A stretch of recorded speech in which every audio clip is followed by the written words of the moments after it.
પ્રભુના ઘરમાં વચન સાંભળવાને માટે શીખવાને માટે પ્રભુ મને અને તમને એટલે કે આપણે બધા અહીં આવ્યા છે ત્યારે પ્રભુની સ્તુતિ કરીએ છીએ.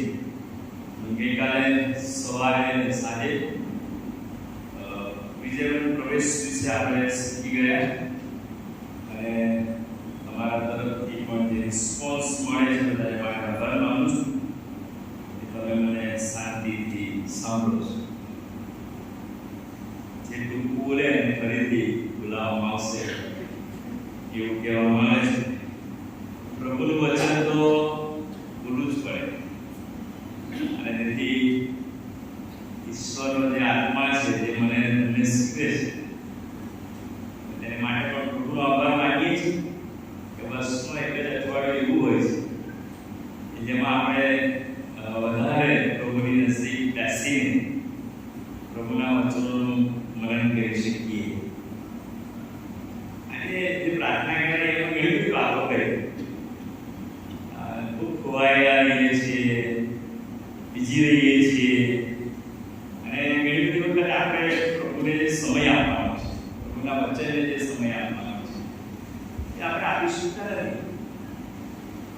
ઘણી બધી વાર આપણે ઉતાવળ હોય તો એક કલમ વાંચીએ, પ્રાર્થના કરીને જતા રહીએ, પછી સાંજે કદાચ થાકી ગયા તો એ હું જાણું છું તમે તો બે વાંચતા જશો, પણ આશા રાખું છું કે જે કંઈ શીખીશું પહેલા હું શીખું છું, પછી આપણે બધા સાથે મળીને શીખીએ છીએ. અને તેથી વધસ્તંભ ઉપર 7 શબ્દો પ્રભુએ જે ઉચ્ચાર્યા એ 7 શબ્દોનું જે મહત્વ છે અથવા એની જે ઇફેક્ટ છે અથવા એની જે સ્પેશિયાલિટી એને કહી શકાય અથવા તો જે રીતે કહેવામાં આવે એ 7 શબ્દો વિશે આ દિવસો દરમિયાન આપણે શીખીશું. વધસ્તંભ પર પ્રભુ ઈસુ ખ્રિસ્તને જડવામાં આવ્યા અને એવા દુઃખદ સમયની અંદર કે પરિસ્થિતિની અંદર પ્રભુ ઈસુ ખ્રિસ્ત એ વધસ્તંભ પર જ્યારે જાય છે ત્યારે વિશ્વના તમામ લોકોને માટે જે કામ હું ગઈકાલે સવારે સાંજે અત્યારે પણ જે કાર્ય ઈશ્વરે દેવ બાપે સોંપ્યું એને આધીન અને વિશ્વાસ હોય છે.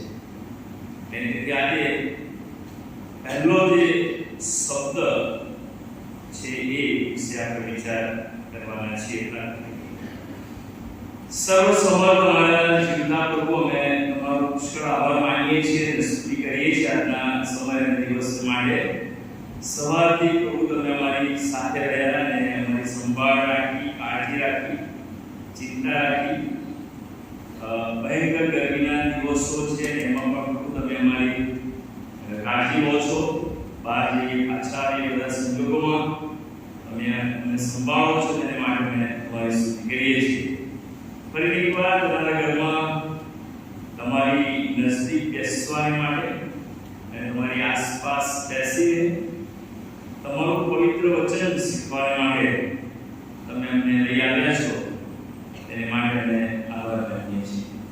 આજે જે વચનો અમે શીખવાના છીએ એ વચનો શીખવાને માટે પ્રભુ તમે અમને સહાય કરો. મુજ અબળ પાત્રને તમારી કૃપા આપો જેથી કરીને તમારું વચન પ્રભુ અમે સાથે મળીને પવિત્ર આત્માની દોરણીમાં શીખી શકીએ એવી અમારી પ્રાર્થના પ્રભુ ઈસુ ખ્રિસ્તના પવિત્ર અને પ્રમાણિક માંગીએ છીએ. માટે સાંભળો, માન્ય કરો. આમીન. લુકની સુવાર્તાનો 23મો અધ્યાય અને 34મા વચનથી 43મા વચન સુધી જે વચનો વાંચ્યા કદાચ બધું જ જો શીખીએ તો ઘણો બધો સમય જાય, પણ મેં જે કીધું એ પ્રમાણે કે પહેલો જે શબ્દ છે ઈસુએ કહ્યું, હે પિતા, તેઓને માફ કરો, કેમ કે તેઓ જે કંઈ કરે છે તે તેઓ જાણતા નથી. હવે હું પોતે અહીંયા બ્લાઇન્ડ થયો અને માત્ર આ આખા વાક્યમાં 3 શબ્દોનો ઉપયોગ કર્યો છે. અને એ જે 3 શબ્દ છે એની જે ગહેરાઈ છે, અને 3 શબ્દની અંદર પ્રભુ ઈસુ ખ્રિસ્તે જે રીતે સંબોધન કર્યું છે અને પ્રભુ ઈસુ ખ્રિસ્તે જે રીતે પિતાને જણાવી કે પિતાની આગળ વાત મૂકી છે, એ જો તમે વિચારો તો બહુ અજાયબ અને અદ્ભુત છે. હે પિતા, ગઈકાલે મેં પિતા વિશે વાત કરી. હે પિતા, હે સ્વર્ગીય પિતા, हे ईश्वर, हे बाप, तू जो आसमान में है, तेरा नाम पाक माना जाए, तेरी बादशाहत आए. उस गीत हे स्वर्गीय पिता, हे ईश्वर, मैं હું પિતા કહું છું ત્યારે આકાશમાંના બાપ કે જે ઈશ્વર, પવિત્ર ઈશ્વર છે, જે સર્વ સમર્થ ઈશ્વર છે, જે સર્વશક્તિમાન ઈશ્વર છે, અને એ પિતા, એ પવિત્ર પિતા પ્રભુ ઈસુ ખ્રિસ્ત કહે છે, હે પિતા, તે મને જે જવાબદારી સોંપી છે, હે પિતા, તેઓને માફ કરો, કેમ કે તે જે કંઈ કરે છે તેઓ જાણતા નથી, જે કરે છે એ જાણતા નથી. કેટલી બધી વાર આપણે કંઈક કરીએ પછી એક્સક્યુઝ રજૂ કરીએ છીએ. સોરી, મારો ઈરાદો પણ આ થયો, મારી ઈચ્છા નહોતી પણ આ થઈ ગયું. પવિત્ર શાસ્ત્ર બાઇબલ મને તમને પ્રભુ ઈસુ ખ્રિસ્તના એ વધસ્તંભ પરના કાળમાં અને ક્રૂર મરણની ઘડીઓ ઘડાઈ રહી છે, અથવા બહુ નજીક પહોંચી રહ્યા છે. અને એવી આકરી અને અઘરી સ્થિતિની અંદર જો મારે મુકાવાનું હોય તો મારા મુખમાંથી આ શબ્દ આવે કે ના આવે એ હું પોતે જ સમજી શકું છું. આ વાતને આપણે એમ મૂકીને બધાના જીવનની, આપણા બધા કેટલી બધી વખત લાસ્ટ જે વર્ડ્સ છે, એમની પણ વ્યક્તિ મરણ પથારીએ હોય, આપણે લગભગ ઘણા બધા દિવસ એની આસપાસ રહીએ છીએ અને બાળકોની અપેક્ષા હોય છે, ઈચ્છા હોય છે કે એમનો છેલ્લો શબ્દ કયો હશે.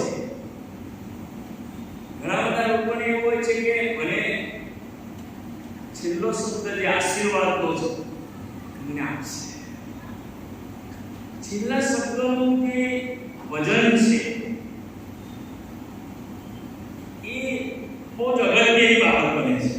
આપણા કુટુંબની જ વાત નહીં, લાસ્ટ વર્ડ અને એ જે છેલ્લો શબ્દ, એને માટે આપણે ઘણા બધા સમય સુધી આસપાસ બેસીને ઈચ્છીએ છીએ કે શું કહેશે. અને એ શબ્દ બહુ સ્પેશિયલ બની જાય છે. લાંબા વર્ષો સુધી આપણા ઘરે કોઈ પણ મહેમાન આવે તો આપણે એમને કહીએ છીએ, બેટા શું કહું તો પપ્પાએ મને છેલ્લે આ, મમ્મીએ મને છેલ્લે આ શબ્દ કીધો. એનું જે ખરેખર સ્પેશિયલ બની જાય છે એ આપણા જીવનની અંદર જીવીએ છીએ ત્યાં સુધી. અને ઘણી બધી વાર તો આપણે આપણા બાળકોને પણ કહીએ છીએ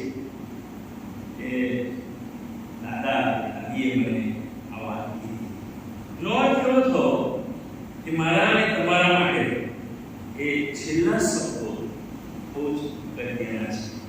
અને એ જ રીતે પવિત્ર શાસ્ત્ર બાઇબલમાં પ્રભુ ઈસુ ખ્રિસ્ત વધસ્તંભના દુઃખદ મરણની અંદર, એટલે કે હવે થોડા જ સમય અને કલાકો પછી તેઓ મરણ પામવાના છે, ત્યારે તેઓ આ વિશ્વના તમામ લોકોની પર જે પ્રેમ કરતા હતા અને કહે છે એ બાપ તું તેઓને માફ કર. ઘણી બધી વાર માફી આપવી સહેલી નથી, જતું કરવું સહેલું નથી. અને જેણે તમને રંજાડ્યા હોય, તમે નિર્દોષ હોવા છતાં તમારા પર કામ ચલાવવામાં આવ્યું હોય, તમે એકદમ નિખાલસ છો તેમ છતાં પણ તમારી સાથે ગુનેગાર છો એ રીતે વર્તન કરવામાં આવ્યું હોય, અને આ બધી જ પરિસ્થિતિને શાંત કરીને આ વર્ડ્સ વાપરવા તે તેઓને માફ. ભલા ભાઈઓ અને બહેનો, જો હું મારા પરિવારમાં જે મારા જીવનની અંદર મને જે અગત્યનું લાગે છે હું સાંભળવા માટે તૈયાર છું, તો આજે જે જગતમાં હું અને તમે છીએ એ જગત પણ પ્રભુ ઈસુ ખ્રિસ્તે કીધેલા એ શબ્દો મારી અને તમારી થકી સાંભળવા માટે તૈયાર છે. એ બાપ, એ પિતા, તું તેઓને માફ કર. બોલાયેલું સ્ટેટમેન્ટ બની જાય છે, હંમેશા માટે બને છે. અને 1000 વર્ષ પહેલા બાઇબલમાં લખાયેલા આ શબ્દો બહુ જ અગત્યના આજે પણ છે, મારા માટે છે. અને દીવાના ભાઈઓ બહેનો, પહેલી જે વાત છે રોટી લખેલી સુવાર્તા અને 23મો અધ્યાયની 34મી કલમ, કે હે પિતા તેઓને માફ કરો કેમ કે તેઓ જે કરે છે તે તો જાણતા નથી. ત્યાર પછીની આખી વાંચન કરવામાં આવું ચીજો નાખી, વસ્ત્રો માવમાં વહેંચી લીધા અને ઘણી બધી વાત એ વધસ્તરની આસપાસ રહેલી છે. એ જે ચીજો નાખીને તેઓએ એમના વસ્ત્રો અંદર વહેંચી લીધા. એક નિર્દોષ, નિખાલસ કે જેમણે પાપને જાણ્યું નથી, એમને વધસ્તંભ પર લટકાવી દેવું. સામાન્ય રીતે તમે આળો વધસ્તંભ હોય ખીલામાં આવે પછી જ્યારે વધસ્તંભને ઊંચો કરવામાં આવે ત્યારે આખું શરીર એના ઉપર લટકે છે. અને જે ખીલા મારેલા છે એ હાથમાં અને પગમાં ખેંચાય, હાથ ચીરાઈ જાય, એવી કારણી, એવી અઘરી પરિસ્થિતિ જેમાં પ્રભુ ઈસુ ખ્રિસ્ત જેમની ઉપર આ કાર્ય કરવામાં આવે છે એ સમય ઘણી બધી વાર ભાઈઓ બહેનો આ બાબતને આપણે સમજવી જોઈએ કે શું એ ગુનેગાર હતા? ના. શું એ પાપી હતા? ના. એ તો પવિત્ર પ્રભુ પરમેશ્વર પિતા ઈચ્છાને આધીન થઈને સમગ્ર વિશ્વના પાપને લઈને મને તમને માફ કરવાની માટે આ અઘરી શિક્ષા ભોગવી રહ્યા. અને તેથી આવી સ્થિતિમાં કોઈ પણ વ્યક્તિ હોય, મોય કે તમે હોય, આવો વિચાર જ ના આવે કે તેને માફ. પહેલા તો આપણે મને એ જ વિચાર આવે કે કેવી રીતે માફ, કેમ કે એમને જે રીતે પકડવામાં આવ્યા છે, નિર્દોષ છે અને તેમ છતાંય ત્યારે આ શબ્દો બોલવા ક્રિશ્ચિયનો અને દેવા ભાઈઓ કહ્યું પ્રભુ ઈસુ ખ્રિસ્ત જ્યારે આ પીડામાંથી પસાર થઈ રહ્યા છે અને કહે છે કે તેઓને માફ કરે. અહીંયા હું થોડી વાર ઉભો રહીને એ વિચારું કે આવો સમય જો મારા જીવનમાં તો શું હું કરી શકું? વિચારવાનું તમારે અને મારે છે. તેથી મારા ભાઈ અને બહેનો, જ્યારે શબ્દ બોલે છે ત્યારે એની આસપાસ જે કોઈ સિપાહીઓ છે એ સત્તાની અંદર એટલા બધા મગ્ન અથવા એટલા બધા ડૂબેલા કે આ બોલાયેલા જે શબ્દો છે એ સમજી પણ શકતા નથી અને એમને ખ્યાલ પણ આવતો કે આવી પીડામાં, આવી અઘરી પરિસ્થિતિમાં કહી રહ્યા છે કે એક તેઓને માફ કરે. ભાઈઓ અને બહેનો, આ શબ્દની પાછળ ઘણી બધી બાબતો સમાયેલી આપણે જોઈ શકીએ છીએ. ઈસુ ખ્રિસ્ત એ પોતાના પિતા ઈશ્વરને ખૂબ વિશ્વાસ આધીન જોવા મળે છે. કેટલી બધી વાર આપણા બધાના જીવનમાં ઘણી બધી પરિસ્થિતિઓ આવતી હોય તો નાજુક સમયની અંદર બહુ ઓછા લોકો ઉભા રહે છે. અઘરી પરિસ્થિતિની અંદર લગભગ એક જ વ્યક્તિ સહન કરતી હોય છે અને પ્રભુ ઈસુ ખ્રિસ્તના માટે એવું જ બને છે. પણ તેઓ પોતાના પિતાને ખૂબ વિશ્વાસ અને આધીન આપણે જોઈ શકીએ છીએ. વિશ્વાસ બહુ જરૂરી છે. હું કાર્ય પ્રત્યે પ્રામાણિક હોવું, વિશ્વાસ હોવો ખૂબ જરૂરી છે. અને તેથી વધસ્તંભ ઉપર ઉચ્ચારેલા શબ્દો એ બાઇબલમાં આપેલી ઘણી બધી પ્રાર્થનાઓ આદિ એ શબ્દ દેવી સંગાતે હતો એ એક પ્રેયર છે. અને પ્રેયરથી પર્ટિક્યુલર છેલ્લી તરફ જેટલી પણ પ્રાર્થનાઓ છે એ બધી જ જે પ્રાર્થનાઓ છે એમાં મહાન પ્રેયર વધસ્તંભ ઉપર પ્રભુ ઈસુ ખ્રિસ્ત ઉચ્ચારે છે કે બાપ તેઓને માફ કરે. આજ એનો વિશ્વાસ પણ, આજ એમની આધીનતા. હવે તો પ્રભુ ઈસુ ખ્રિસ્ત એ કોઈ પોતાના પાપથી નહીં પણ સમગ્ર વિશ્વના લોકોના પાપનો બોજો પોતા ઉપર એક તલવાર તરીકે લઈને વધસ્તંભે ચડાય છે. મારું જો દુઃખ હોય તો કદાચ બરાબર છે, પણ એવું કોઈ કારણ નહીં. પ્રભુ ઈસુ ખ્રિસ્ત એ વિશ્વના તમામ લોકોનો જે પાપનો ભાર છે, બોજ છે, એમના ઉપર મૂકી દેવામાં આવે છે અને તેઓને વધસ્તંભ પર આ વેદના, આ મરણ સુધી લઈ જાય છે. અને તમારા ભાઈઓ અને બહેનો, માર્કની લખેલી સુવાર્તા તેનો 26મો અધ્યાય અને તેની 39મી કલમ, મેથ્યુ ચેપ્ટર 26 verse 39. ઓ મારા પિતા, જો બની શકે તો આ પ્યાલો મારાથી આ કેવી રીતે કરી શકે?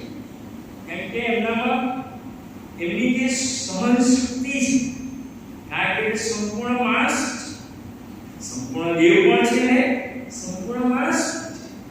અને સંપૂર્ણ માણસ જે રીતે જે પીડા થતી હોય છે સંપૂર્ણ વ્યક્તિ તરીકે, માણસ તરીકે એમને થાય છે.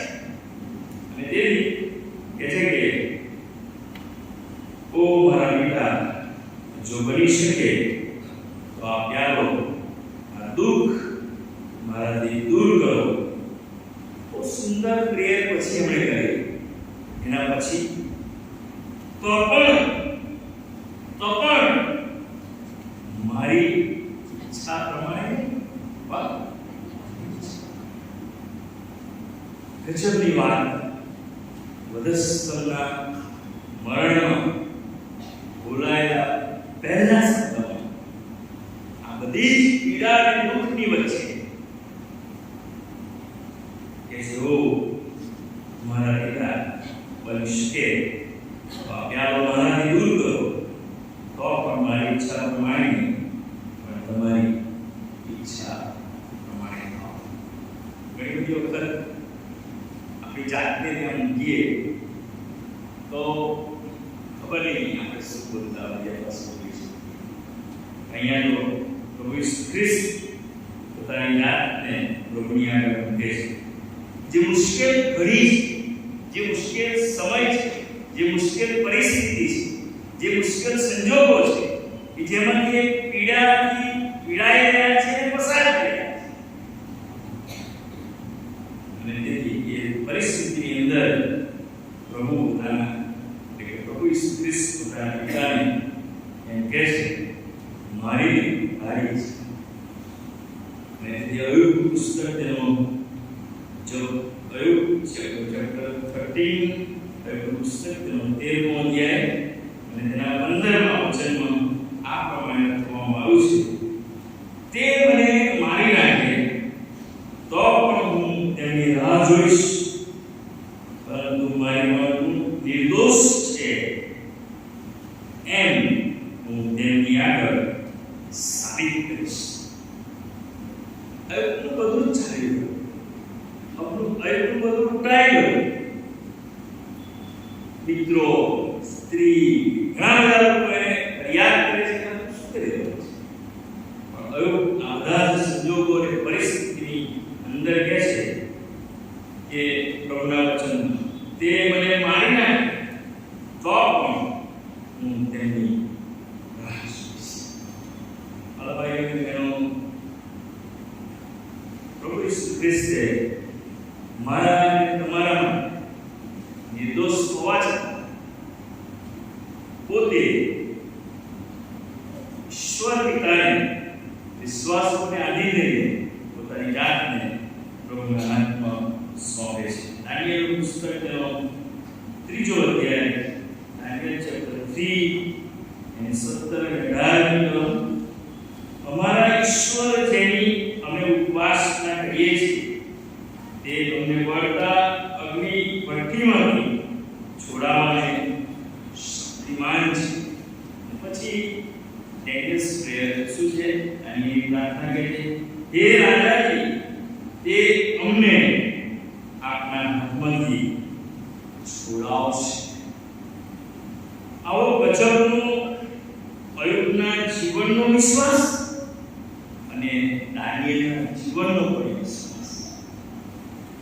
ભયંકર પરિસ્થિતિઓ એ અગ્નિ જ્વાળા ભૂત ના રહી શકાય. અત્યારે આ જે ગરમી થઈ રહી છે તો તમે સહન કરો છો, હું પણ અહીંયા ઉભો છું.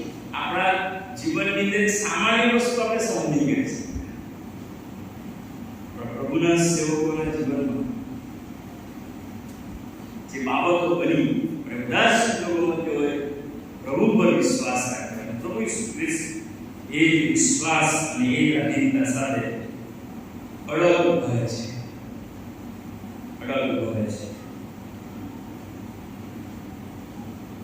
પ્રભુ ઈસુ ખ્રિસ્તે જે પ્રેયર કરી એની પાછળની ભાવના કે લાગણી એ તો એ હતી કે પ્રભુ તમને મને અને એ સમય જ્યારે પ્રેયર કરી ત્યારે તે સમયના લોકો અને આજે વિશ્વના તમામ લોકોને ખૂબ પ્રેમ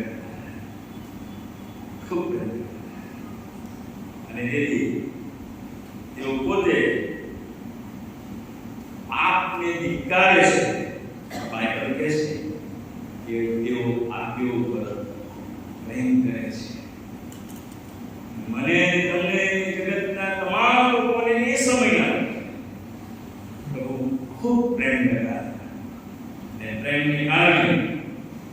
જીવનનું બલિદાન એ આપવા માટે વધસ્તંભને વારો કરે છે, વધસ્તંભની ઉપર જાય છે, વધસ્તંભ ઉપર એમને ચડવામાં આવે છે.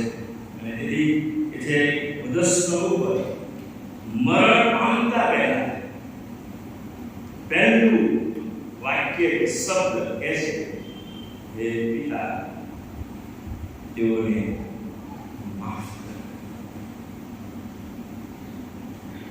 માફીને લાયક હું આજે ન હોવા છતાં 2026 વર્ષ પહેલા ઈશ્વરે મારા માટે, પ્રભુ ઈસુ ખ્રિસ્તે મારા માટે આ પ્રાર્થના કરી, હે પિતા તેને માફ કર, તેઓને માફ કર. તેથી યશાયા 53 કે જે ખચિત તેણે આપણા દર્દ માથે લીધા છે, આપણા દુઃખ લીધા છે, પણ આપણે તેને ભણાયેલો, ઈશ્વરથી માર માન્યો તથા પીડિત થયેલો માન્યો. અલભાઈ બહેનો, પ્રભુ ઈસુ ખ્રિસ્ત મરણ પામતા પહેલા આ અગત્યનો શબ્દ વાક્ય બોલી મને તમને આજે સમજાવવા માંગે છે કે હે પિતા તેઓને માફ કર. શું મેં આપણે માનીએ કે ક્યાં છે સમયનો ભાઈ જગતમાં અગાઉ, આપણા જન્મ અગાઉ પ્રભુએ તમારા માટે પ્રભુ ઈસુ ખ્રિસ્તમાં પોતાનું પ્રતિક્રિયા, પોતાનો પ્રેમ પ્રદર્શિત કરીને મને તમને આ બાળકો બનવાની માટે અગાઉથી નિર્માણ કર્યું. અને તેથી આજે સાંજે ફરી એકવાર એ સાથે પણ 12મો ઉલ્લેખ જો તમે જોશો છેલ્લો ભાગ, કારણ કે તેણે પોતાનો આત્મા મરણ પામતા સુધી રેડી. શું પોતાની માટે? ના, મારા તમારા આ જગતના લોકોને માટે કે છે કે તેણે પોતાનો આત્મા મરણ પામતા સુધી રેડી દીધો. તે અપરાધીઓના, પરંતુ તેણે તો ઘણાઓના પાપ માથે લીધા, ઘણાઓના પાપ માથે લીધા. પિતા જે પ્રભુ ઈસુ ખ્રિસ્તનો શિષ્ય કે જેણે પ્રભુ ઈસુ ખ્રિસ્તની પાસે આવીને આવું કંઈક કહ્યું કે હું મારા ભાઈને કેટલી વાર માફ કરું છું, તો 70 7 ગણીને પણ 7 પાછળ 70 ગણી 70 ગણી 7. ભાઈ અને બહેનો, પ્રભુએ મારા તમારા માટે પોતાના દીકરા પ્રભુ ઈસુ ખ્રિસ્તને કર્યો છે. સવારથી સાંજ સુધી આપણે કેટલી બધી વાર ઈશ્વરની આજ્ઞાઓ, ઈશ્વરનું વચન, ઈશ્વરની આધીનતા જેમાં આપણે ઊણા ઉતરીએ છીએ. આપણે આધીન રહી શકતા નથી. પિતરે કરેલા પ્રશ્નનો જવાબ પ્રભુ ઈસુ ખ્રિસ્તે ખૂબ પ્રેમથી આપ્યો કે તારા ભાઈને 70 ગણી 7 વાર માફ કર. આજે સાંજે પ્રભુ મને તમને એ જ વાત શીખવવા માંગે છે. માફ કરવું સહેલું નથી, માફ કરવું સહેલું નથી. નિર્દોષ, નિષ્કલંક, કદી પાપ જાણ્યું નથી, પાપ કર્યું નથી, એમ છતાં એને પકડવામાં આવે, એમ છતાં એને વધસ્તંભ પર લઈ જવામાં આવે, એમ છતાં એના પર કામ ચલાવવામાં આવ્યું, તેમ છતાં એને કેટલી બધી જગ્યાએ લઈ જવામાં આવે. ગુનેગારની સાથે ગુનેગાર અને તો એમણે કહ્યું કે હે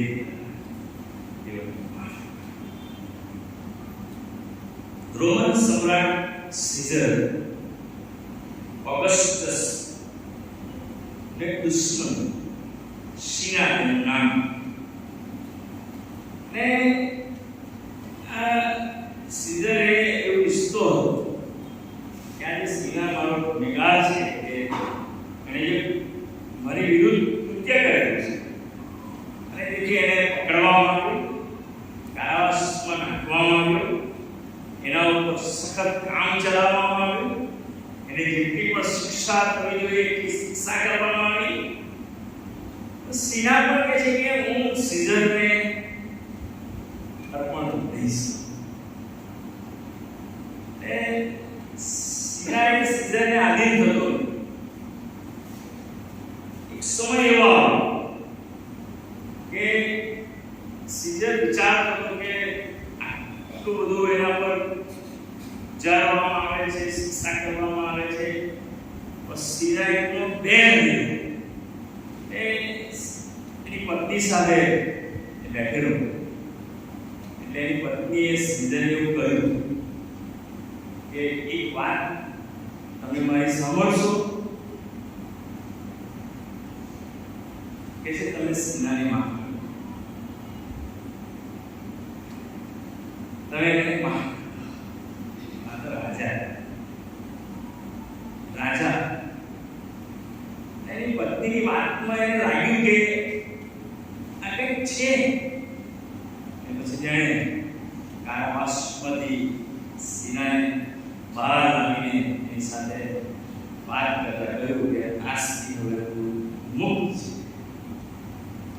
હું તને માફ કરું છું. મારા ભાઈઓને સીનાની આંખમાંથી આંસુ આવી ગયા. જે ગુનેગાર જેના પર કામ ચલાવવામાં, જેને ગુનેગાર માનવામાં એના શિક્ષા કરવામાં આવી, જ્યારે સીઝર રાજા કહે છે કે હું તને માફ કરું છું. પછી એની આંખમાં આંસુ આવી ગયા અને એને કીધું કે આવો મિત્ર મેં કદી જોયો નથી, આવો મિત્ર મેં કદી જોયો નથી. ત્યાર પછી કે છે તેઓ બંને મિત્રો બની ગયા. ભાઈઓ બહેનો, પ્રભુ ઈસુ ખ્રિસ્તે વધસ્તંભ પર છેલ્લા શબ્દોનો પહેલો શબ્દ આ પ્રમાણે ગયો, હે પિતા, તેઓને માફ કર, કેમ કે તેઓ શું કરે છે તે જાણે. શાંત રહીએ, વિચારને દુનિયા કરી પ્રભુ તમે આ સ્થિતિ 2026 મૂળ જેવા આપી કે જેની ખરી કોઈ ભરી શકે નહીં, જેને કોઈ માફ કરી શકે નહીં, એ માફ વધસ્તંભ મને આપી છે, મને આપી છે. તેથી આવો અને સંગે કરીને મજબૂત વચન, અજાયબ વચન જેમાંની તમારી પાસે આવ્યું છે, આપણે બીજાને માફ કરીએ. પ્રભુએ તમારું અને મારું બહુ જ માફ કર્યું છે. ભલાઓ આપણે તો લાયક જ ન,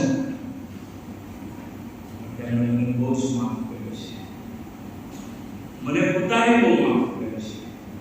પ્રભુએ આપણને બહુ માફ કર્યું છે. આપણે પણ બીજાને માફ કરીએ. પ્રભુ આ વચન સમજો અને સહાય કરે. માફી આપો મને એ ગીતમાં જોડાય. જો પ્રભુએ તમારી સાથે વાત કરી છે, આપણે બધા જ આપણા જગ્યાએ સ્થાનિક પહોંચી શકતા ને ગીતમાં આપણે જોડાઈશું. માફી આપો મને, ખુશી છું, માફી આપો મને. અને જો પ્રભુએ તમારી સાથે વાત કરી છે, જો તમને એવું લાગે છે કે પ્રભુએ મને બહુ જ માફ કર્યો છે, અને વાલાભાઈ જ્યારે આ વાત વધસ્તંભ પર પ્રભુએ ઉચ્ચારી આ વાક્ય છે, ત્યારે તેઓ બહુ જ પીડામાં, દુઃખમાં હતા. મારા માટે વધસ્તંભ એ બાપ કે તેઓ જે કરે છે તે તેઓ જાણે. માફી પ્રભુ જો તમને કહી રહ્યા છે આપણી આસપાસ બેઠેલી બીજાને માફી. ઘણી બધી વાર વાળાઓ આપણે જાણતા પણ કેટલી બધી વાર આપણે ભૂલ કરી છે, પાપ કર્યું છે, બીજાની વર્તન કર્યું છે. પ્રભુ આપણે કૃપા કે આપણે બીજાને માફ કરવા.